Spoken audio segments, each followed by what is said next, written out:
Hi అండి. నా పేరు తిరుపతి రెడ్డి.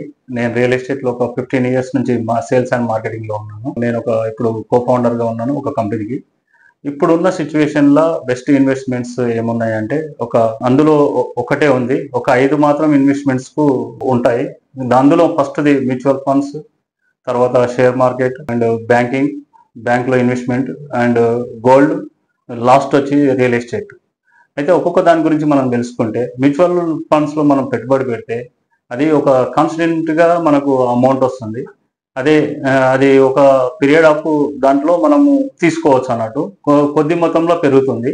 అదేవిధంగా మనం షేర్ మార్కెట్‌లో పెట్టినట్టయితే పెట్టుబడి ఒకసారి పెరుగుతుంది, ఒకసారి తగ్గుతుంది. అది ఎప్పుడు ఏమైతుందో కూడా తెలవదు. అది కొన్ని ప్రపంచ దేశాల మీద ప్లస్ ఇంధనాల మీద దాని షేర్ మార్కెట్ అన్న ఆధారపడి ఉంటుంది. ఫర్ ఎగ్జాంపుల్ అమెరికాలో క్రైసిస్ వస్తే మన ఇండియాలో షేర్ మార్కెట్ పడిపోవడం అట్లాంటివి షేర్ మార్కెట్ లో ఉంటుంది. అదే విధంగా గోల్డ్ లో పెట్టినట్టయితే అది చాలా తక్కువ మొత్తంలో పెరుగుతుంది. ఎప్పుడో మనము 1998లో 96లో 5,000 ఉన్న గోల్డ్ ఇప్పుడు మనకు చూస్తే ఒక 60-70 వేల వరకు వచ్చింది. అదే టైంలో 1996లో ఈ యొక్క ల్యాండ్ కొనుక్కొని ఉంటే 10,000కి ఒక ఎకరా వచ్చేది. అంటే 2 తులాల బంగారానికి మనకు ఒక ఎకరా భూమి వచ్చేది. కొంచెం లాంగ్ లో పోతుంటే అప్పుడు ఆ టైంలో మంచి ఏరియాలో దొరికేది 10,000కి ఎకరా.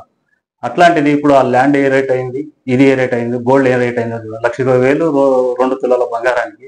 అదే ప్లేస్ కావాలంటే 1,00,00,000-2,00,00,000 రూపాయలు అది ఉంది. అదే విధంగా ఇంకొకటి బ్యాంకింగ్ లో ఒకప్పుడు మనము బ్యాంక్ లో అమౌంట్ డిపాజిట్ చేస్తే ఒక 9 ఇయర్స్ కి డబల్ అయ్యేది. ఇప్పుడు ఆ పీరియడ్ కాస్త 12 ఇయర్స్ 14 ఇయర్స్ పోయింది. రాంగ బ్యాంక్ లో ఇన్వెస్ట్మెంట్ చేస్తే బ్యాంక్ లో పెడితే మన డబ్బులు సెక్యూరిటీ ఉన్నందుకు రిటర్న్ గా మనమే అమౌంట్ ఇంట్రెస్ట్ పే చేసే టైం కూడా వస్తుంది.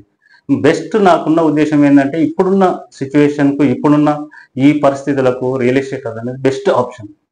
మీరు రియల్ ఎస్టేట్ లో కానీ పెడితే ఎక్కడ పెట్టినా సరే, ఒక పల్లెటూరులో పెట్టినా సరే, దూరంగా పెట్టినా సరే, ఒక ఇంటీరియర్ ఏరియా పెట్టినా సరే, ఈ రోజున్న రేటు మాత్రం 10 ఏళ్ల తర్వాత ఉండదు. నువ్వు మంచి ఏరియాని చూస్ చేసుకొని మంచి ప్లేస్గా కరెక్ట్గా ఆలోచించి ఒక 4 ప్లేసులు తిరిగి నీకు ఎక్కడ ఇన్వెస్ట్మెంట్ పెట్టాలనుకుంటే అక్కడ పెడితే మాత్రం కంపల్సరీ నీ రేట్ మాత్రం రియల్ ఎస్టేట్లో బ్రహ్మాండంగా పెరుగుతుంది. మన తాతలప్పుడు మనం ఇల్లు కట్టుకుంటే ఒక ఎకరా భూమి ఉండేది మన తాత అప్పుడు.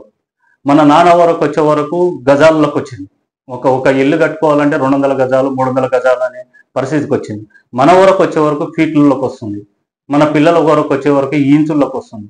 అందుకే కాబట్టి మనం ఇప్పుడున్న పాపులేషన్ తగ్గట్టు మనం ఇట్లా రియల్ ఎస్టేట్ లో మాత్రం ఇన్వెస్ట్మెంట్ చేస్తే, మంచి ప్లేస్ చూస్ చేసుకొని రియల్ ఎస్టేట్ లో ఇన్వెస్ట్మెంట్ చేస్తే మాత్రం మంచి బంగారు భవిష్యత్తు ఉంటుంది.